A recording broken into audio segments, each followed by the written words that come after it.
Hello and welcome to Mental Awakening, the podcast that explores all topics related to trauma recovery, mental health, chronic pain, and healing.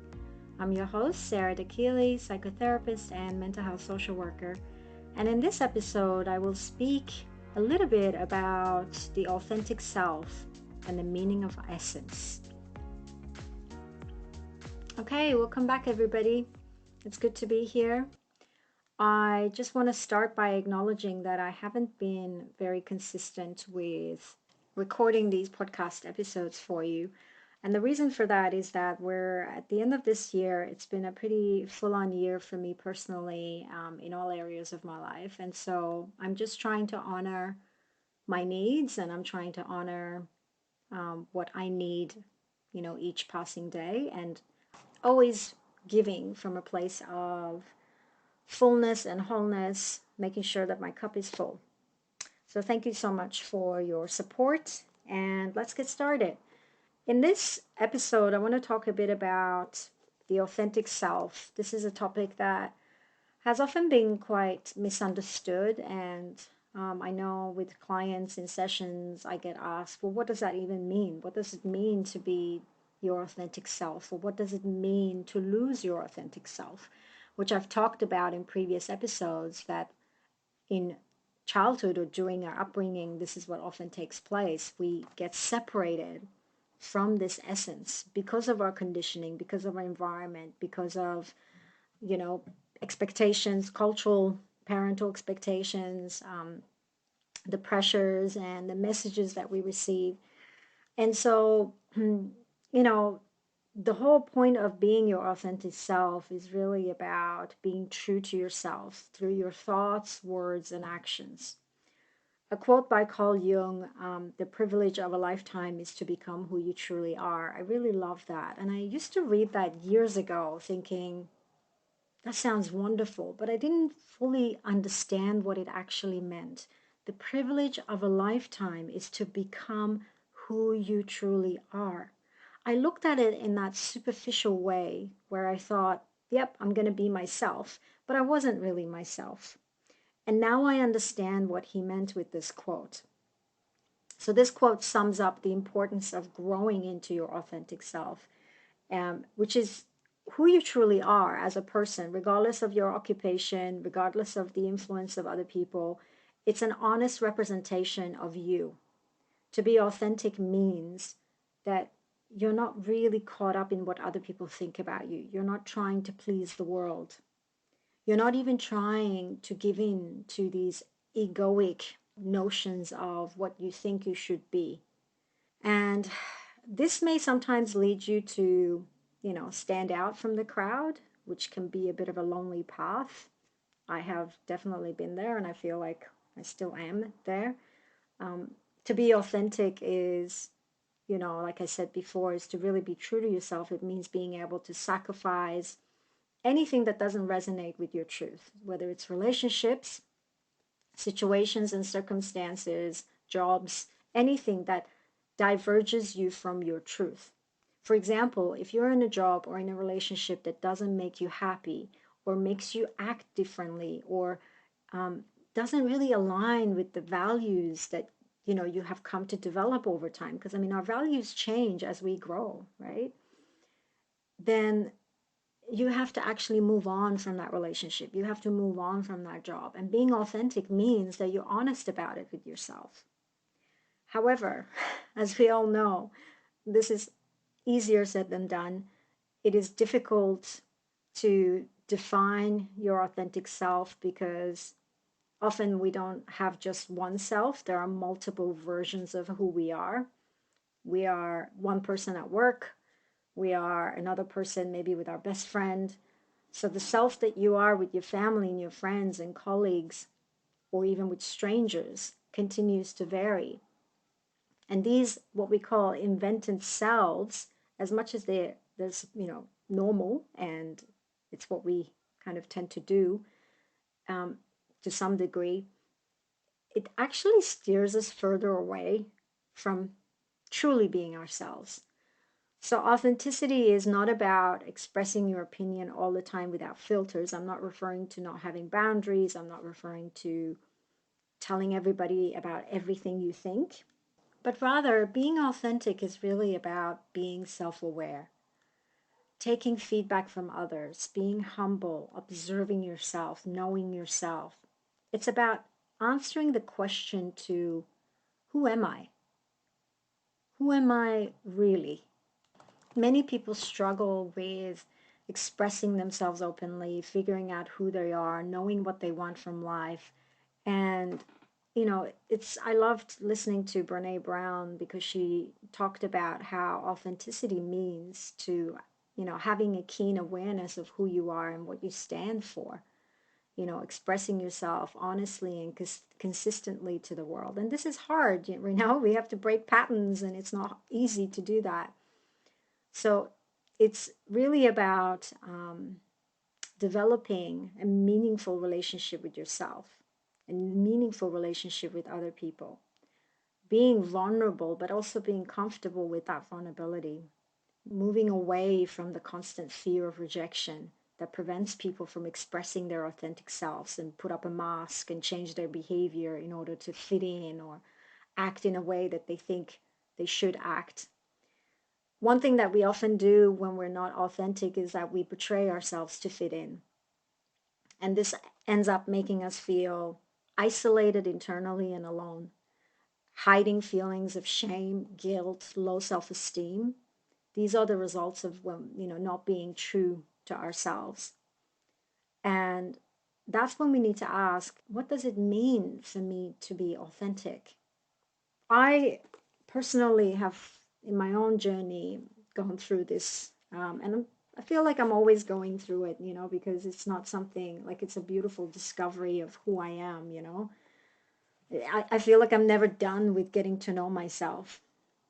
I'm always surprising myself. I'm always discovering so much more to who I am and so many parts of me that has been suppressed, for many, many years. And I really believe that discovering and being open to this authentic self is really important because this is what helps us move away from the seven faces of the inner critic, which is, the taskmaster, the controller, the guilt tripper, the people pleaser, the perfectionist, the destroyer, and the underminer. These are the parts of us that keeps us small and actually further distances us from who we're really meant to be in this life, who we really are. So, what can we do to really, tap into that authentic self? What are some of the practical steps that we can take? I think it's important to ask yourself, when do I feel most authentic? Asking yourself some direct questions can help you discover who you are when you're not putting on a mask, when you're not betraying your core values, and really also getting clear about what those values really are. It's not a value that you take on because you want to make sure that the relationship works or that the job you're in works or that you take on this value because you just want to survive life. So really understanding the survival brain, and how that functions, I think is really helpful in that. So questions like which types of people, activities, situations make me feel most alive?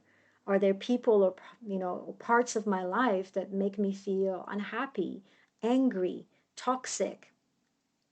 And also really writing these down, like who you're with, what emotions come up, what these experiences cost you emotionally and physically. In situations where you feel authentic, what's going on? You do the same thing. Write down who are you with when you feel most authentic? What activities are you involved in when you're most authentic? What positive emotions or outcomes are you experiencing when you're most authentic? This is so, so important for us to, make time for these things. That's the thing. We don't often do that. We're not really encouraged to, even culturally, but it's just such a driver. Your authentic self is such a driver of how you create your life and the experiences that you have in your life. For example, for me, there's been numerous times where I've stayed in relationships that did not align with my values, did not align with, what I really wanted, because of survival. Because I thought, well, You got to have someone, right? Or, um, well, this will do, or, because of complacency or whatever it could be. Same thing with jobs, professions, friendships. So, really important to explore, when do I feel my best? The second thing is to be present. The ability to be present with yourself, no matter what's going on around you, is essential to authenticity. If you're always distracted by mental chatter and reacting to external situations, you're not really aware of who you really are. That state of presence, which is what I call the essence. Essence is actually beingness. That's essence. Being able to be present, practicing moments of pause regularly throughout the day will strengthen our mindfulness and help us notice when we're not being authentic, when we're actually being inauthentic. As our awareness grows, we will better be able to notice, what it is that makes you feel good and what it is that doesn't make you feel good. When do you feel authentic? When do you feel inauthentic? So, awareness provides us opportunities to express ourselves more fully and take action that feels um, aligned with who we really are. The other thing is to also create a good, healthy support system. Finding communities or groups or people that share similar values to you, spending time with them, standing by them, surrounding yourself with people like that can be really a good way of strengthening your own authenticity. Connecting maybe with a therapist, a life coach, a psychotherapist is also really helpful in that. And then speaking your truth assertively, improving how you communicate can have a massive impact on living an authentic life. So when we say what we actually mean, we strengthen this energy within us. And I've talked about this before. We all have this energy system that goes through our body. Just like you find that in animals, you find it in plants, same thing with us human beings. We have these incredible energy systems, and when we don't do things in alignment with our truth, our energy weakens. And when our energy weakens, our body, our physiology naturally weakens also. I've been really fascinated with this topic because I've started to notice a correlation between poor health and energy blockages in the body, first in my own life and also in the life of the people that I work with. So I'll give you a couple of examples. When I was younger, I went through a decade of eating disorder related issues, and then later on started to develop digestive related issues, everything from IBS, bowel issues, acid refluxes. And then as I continued to move into adulthood, there was this chronic pain and chronic fatigue and so on. And a lot of that had to do with this third energy point, the third chakra, we call it, which is the solar plex chakra around the stomach area. And the way that that energy point weakens, the way that we know that that energy point is actually that we're deficient in that energy point or in that chakra, is by noticing how confident we are. So if you have low self-esteem, poor self-discipline, you don't have a strong willpower, you have actually a weak willpower, and you get easily manipulated by other people's opinions, thoughts, and beliefs, including the media. If you know, are constantly in this victim mentality of blaming other people, that's when you know that that chakra is blocked. Other things that also influence this energy point is the need to be right, to have the last word, to be manipulative, to be deceitful, temper tantrums, constant stubbornness, competitiveness, arrogance, hyperreactiveness.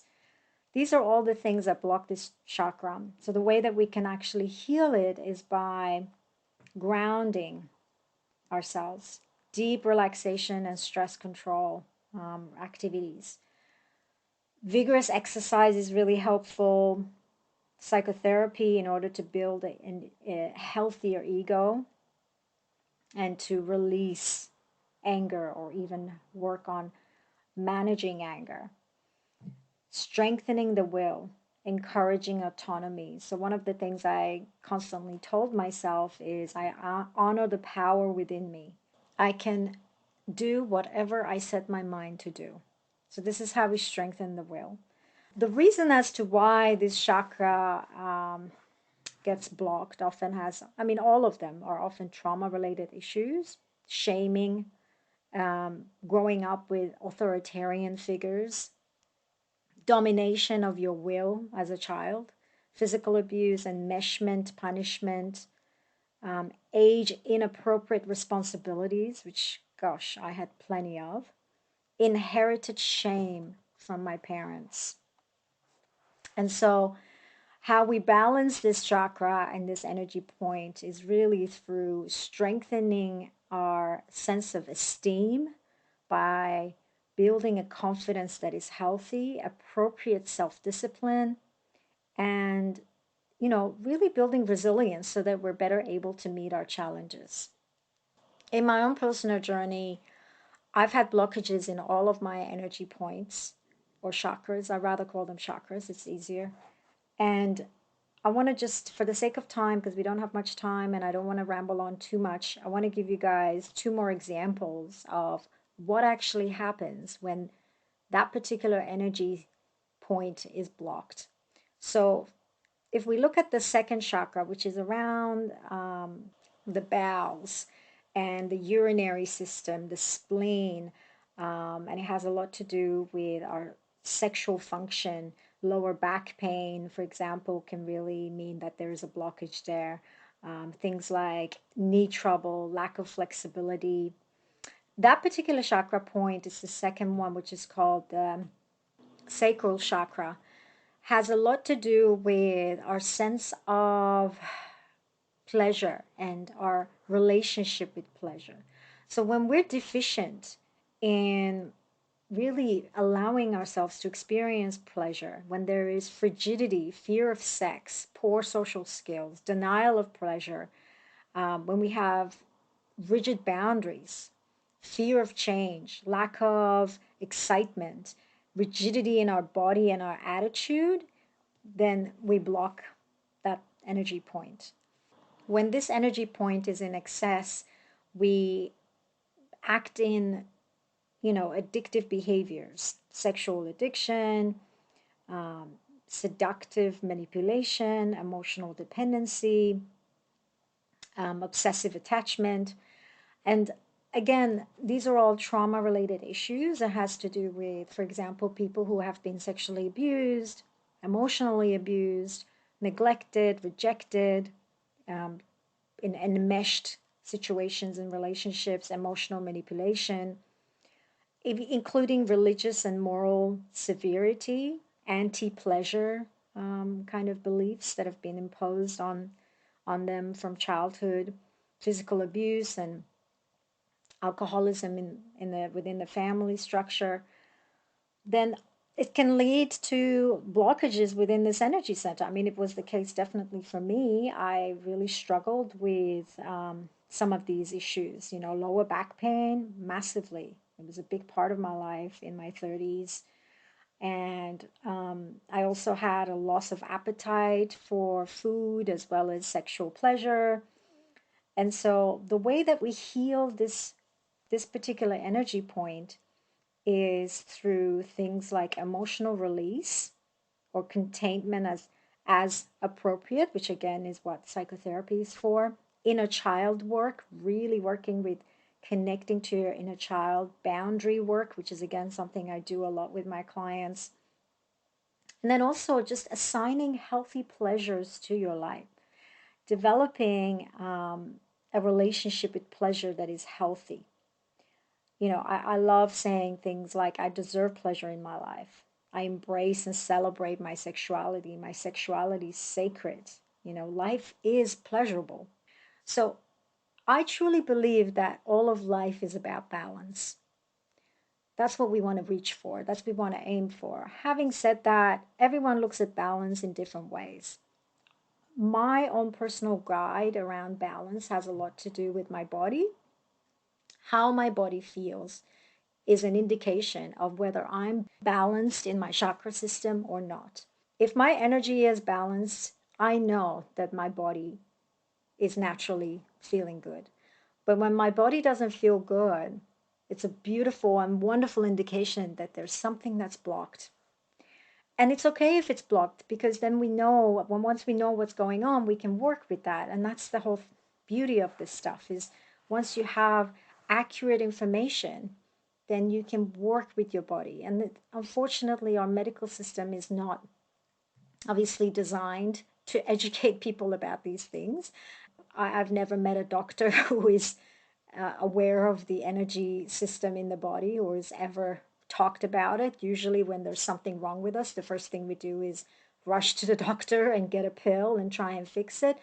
We rarely tune in to check what's going on with my body, what's going on with my energy, what's happening.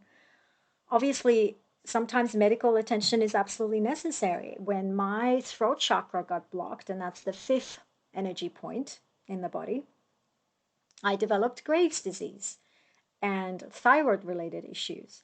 And it's interesting because then when I realized why that energy point had gotten blocked, I understood that from a very young age, I was lied to. There was constant mixed messages, verbal abuse, constant yelling, excessive criticism, which actually blocks our creativity. There was a lot of secrets in the home, a lot of secrets within the family unit, threatening me for telling anyone. Like, whenever my parents were abusive, they would threaten me not to tell anyone about what they just done to me or to each other.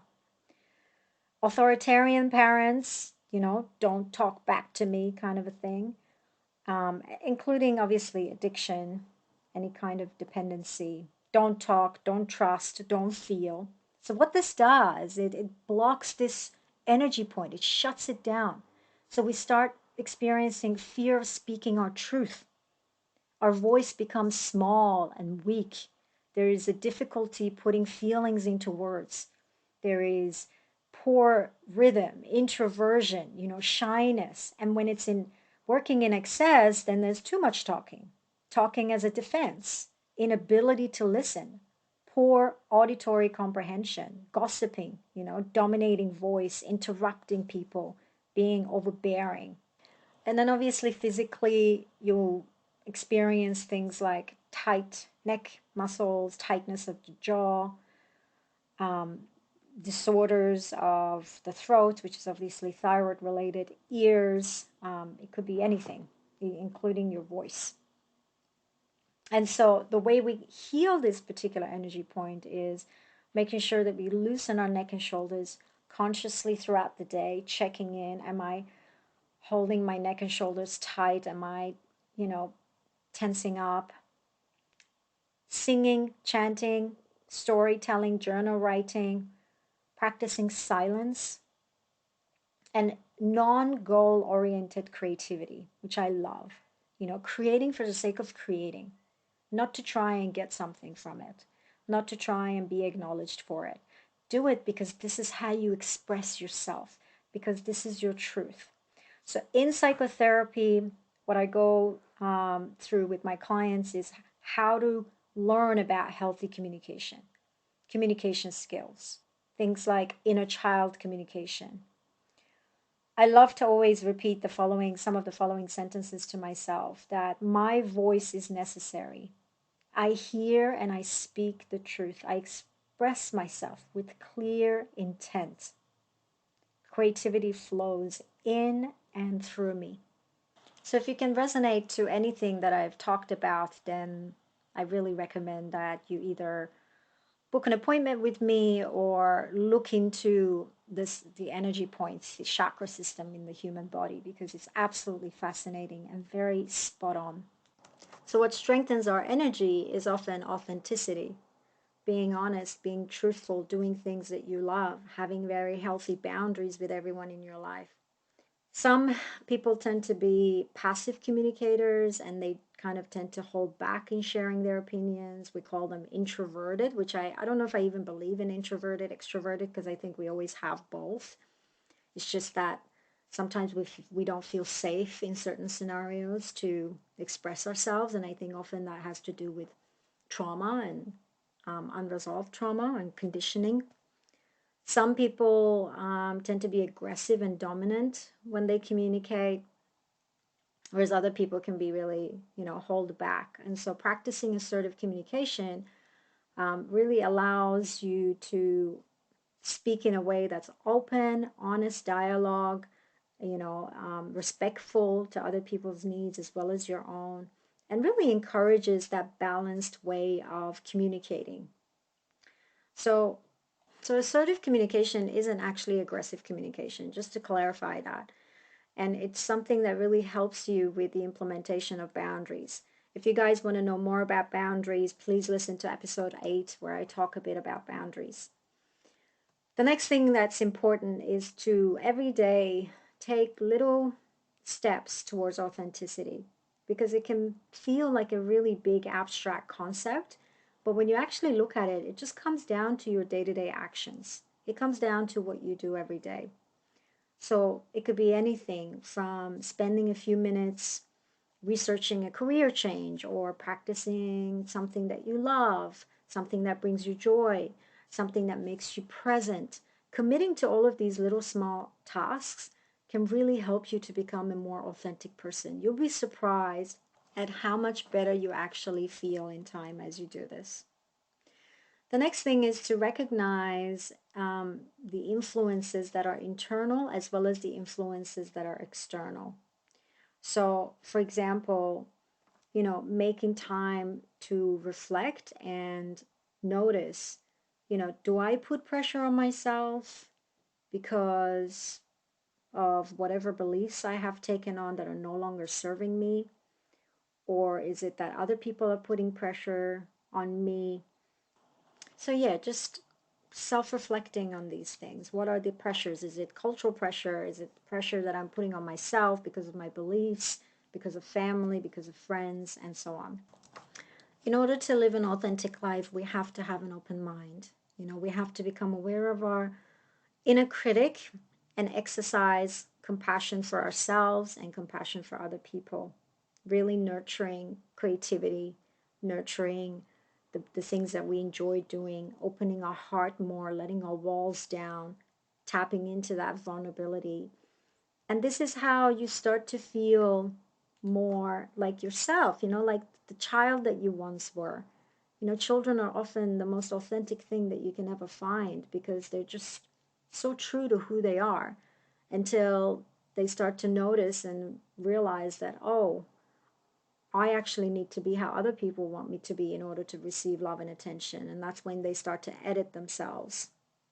So, what does authenticity actually give us? When you discover how to be your authentic self, you live in the flow. Everything flows effortlessly. And I know that a lot of people hearing this are probably going to struggle with what I'm saying, but it's something I've actually lived. I live it. When I'm not being authentic, nothing flows. When I'm authentic, life simply flows for me. When you're consistently living up to your core values, you start to feel more confidence. You trust yourself more. You know that you can overcome obstacles when you're in challenging situations. You learn how to be real, to let go of the masks that you carry. You learn how to create genuine relationships that are not based on manipulation and neediness or fear and control. You express yourself honestly and attract like-minded people who support you for who you really are inside. People are often inauthentic because they think they need to be something else. They want to be what other people want to see. They change their behavior to match a particular situation. We call this self-monitoring in psychology.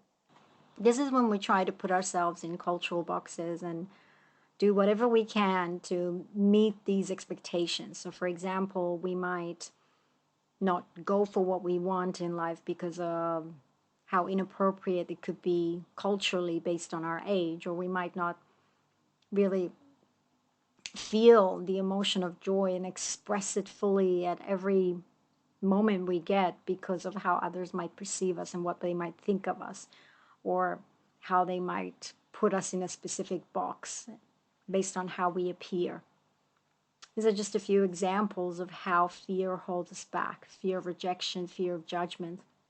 And what's really interesting about that is whenever we judge ourselves, we naturally internalize the judgment of other people. We actually say, yep, they're right. I believe this. We take it in. A good question to ask yourself is, what would I do? How would I live if I wasn't afraid? How would I go about my life? Because living courageously is what helps us be authentic. How would I be open to new experiences and live a great life?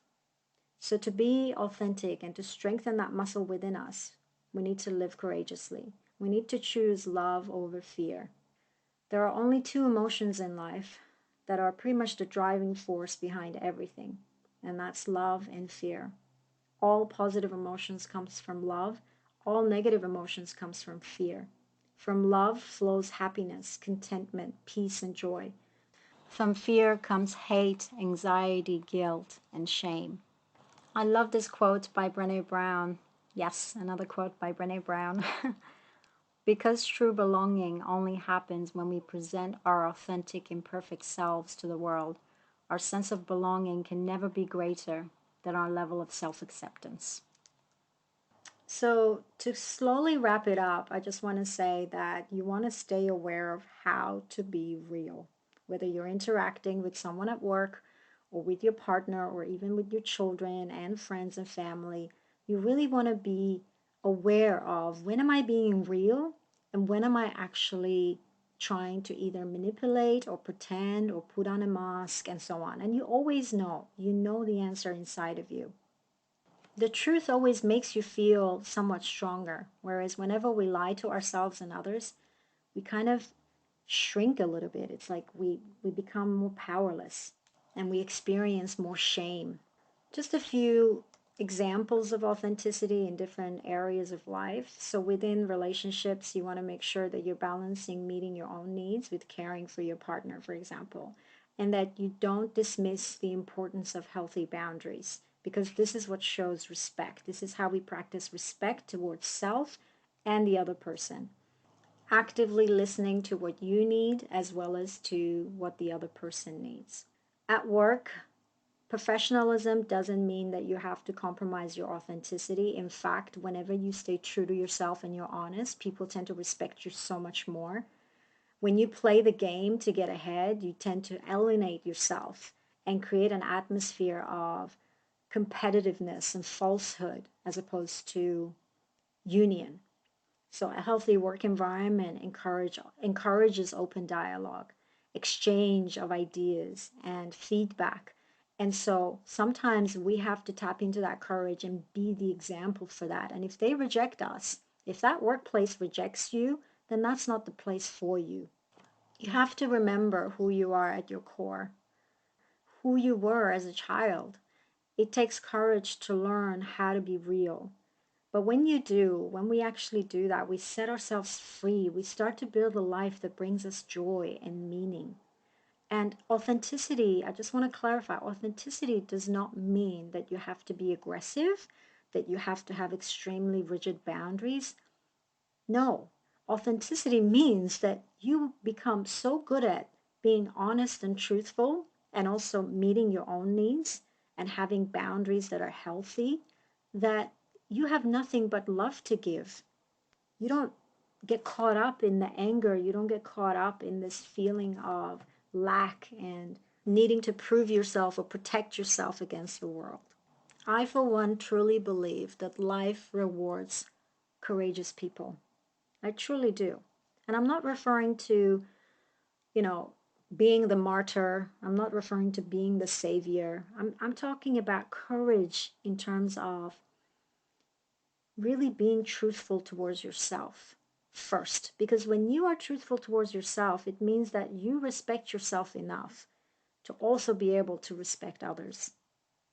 On a final note, I just want to say that In order to really do this work, we have to get to a place of being able to see through all of our conflicts, all of our fears, all of our guilt, our anger, our love, everything, so that in time, more and more essential qualities will be realized within us. If we can do that, if we can just be open to all aspects of who we are, be truthful about who we are, then we will be able to live life in a much more authentic way. So, to really understand your essence, your beingness, is to understand how to see. Seeing is understanding. All right, everybody, I'm just going to leave it there for today. Thank you so much for tuning in. As always, if you are interested in working with me, please visit mentalawakening.com.au. And if you love this episode, please subscribe and leave a review or share it with anyone that you feel will benefit. This will help more people to access the information shared in this podcast. I look forward to speaking to you guys again on a brand new topic in a couple of weeks' time. Until then, take care, everybody. Bye for now.